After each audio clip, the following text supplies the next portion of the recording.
Hi friends, this is sorry cinema bus அப்டேட்டில் ரொம்ப ஒரு முக்கியமான ஒரு அப்டேட்டோடு வந்திருக்குங்க.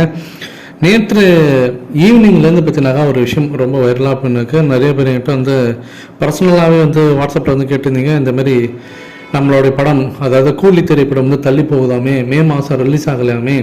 சூர்யாவோடைய படம், ரெட்ரோ படம் தான் வந்து மே 1 ரிலீஸ் ஆக போகிறதாக சூர்யா அஃபிஷியலாக அனௌன்ஸ்மெண்ட் பண்ணிட்டாரு. அப்போ நம்ம படம் மே 1 கிடையாதா? நம்ம படம் வந்து ஆகஸ்ட் மாதம், ஜெயிலர் மாரி ஆகஸ்ட் மாதம் தள்ளி போகுது. ஆகஸ்ட் இண்டிபெண்டன்ஸ் டே வீக்கெண்ட் வந்து டார்கெட் பண்ணுறாங்க சன் பிக்சர்ஸ். அப்படி தான் சொல்லிட்டு நிறையா முக்கியமான ப்ளூடிக் ஐடிலாம் வந்து ட்விட்டரில் போட்டுருக்காங்க.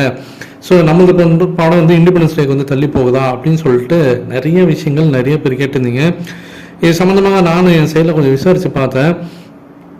அந்த இண்டிபெண்டன்ஸ் டே வீக்கெண்ட் அப்போது ஹிந்தியில் பார்த்தினாக்கா பேன் இந்தியா படமான வார் செகண்ட் பார்ட், கிருத்திக் ரோஷனும் நம்ம ஜூனியர் என்டிஆரும் 2 பேர் சேர்ந்து நடித்த ஒரு படம் வார் செகண்ட் பார்ட் வந்து ரிலீஸ் ஆக போகுது.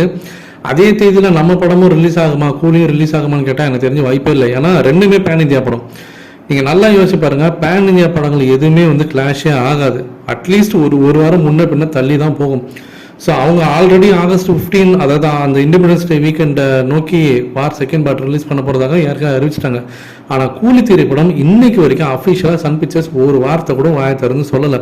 அப்படி இருக்கும்போது ட்விட்டரில் இவனுங்களாவே மே 1 படம் ரிலீஸ் ஆக போகிறதா இவனுங்களாவே கதை விட்டானுங்க. அப்புறம் இவங்களாவே என்ன சொன்னாங்க, சம்மரில் ரிலீஸ் ஆக போகுதுன்னு சொன்னாங்க.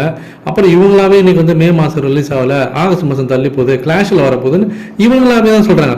இவனுங்களே ஒரு கதை உருவாக்குவானுங்க, இவனுங்களே அந்த கதை வந்து இல்லைன்னுவாங்க. அப்புறம் இவனுங்களே இல்லை, ஏமாந்துட்டாரு, ரஜினி சார் வந்து பயந்துட்டாரு, தள்ளி போயிட்டாரு, முன்னே போயிட்டாரு, பின்ன போயிட்டாரு, பிரேக்கு போட்டாரு, ஸ்பீடு ஆக்சிலேட்டர் கொடுத்துட்டாருன்னு இவனுங்களாவே கதை விடுவானுங்க.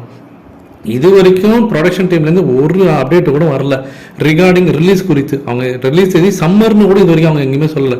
நாமளாக தான் சொல்லிருக்கோம். ட்விட்டரில் இருக்கிற சில ப்ளூடிக் ஐடிஸ்லாம் அவங்களுடைய வியூஸ்க்காக, அவங்க காசு பண்ண சம்பாதிக்கிறதுக்காக தினமும் ஒரு டேட்டை கொடுத்து நம்மளை வந்து பார்த்தீங்கன்னா பரபரப்பாக வச்சுருக்காங்க. அதான் உண்மை.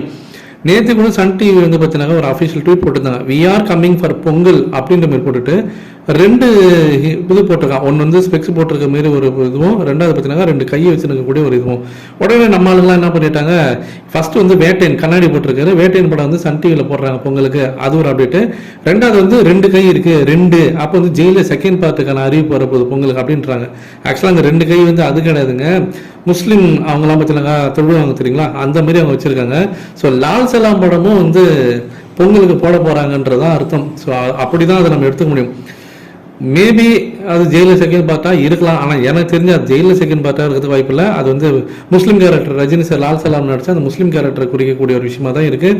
லால் சலாம் சன் டிவியில் பொங்கலுக்கு போட போகிறாங்க. பேக் டு பேக் 2 ரஜினி சாரோட மூவிஸ் வந்து பொங்கலுக்கு போட போகிறதா தான் அர்த்தம். இருந்தாலும் சன் பிக்சர்ஸ் என்ன சொல்கிறாங்க இதுக்கப்புறம் அப்படின்றத நம்ம வெயிட் பண்ணி பார்க்கலாம் ஃப்ரெண்ட்ஸ்.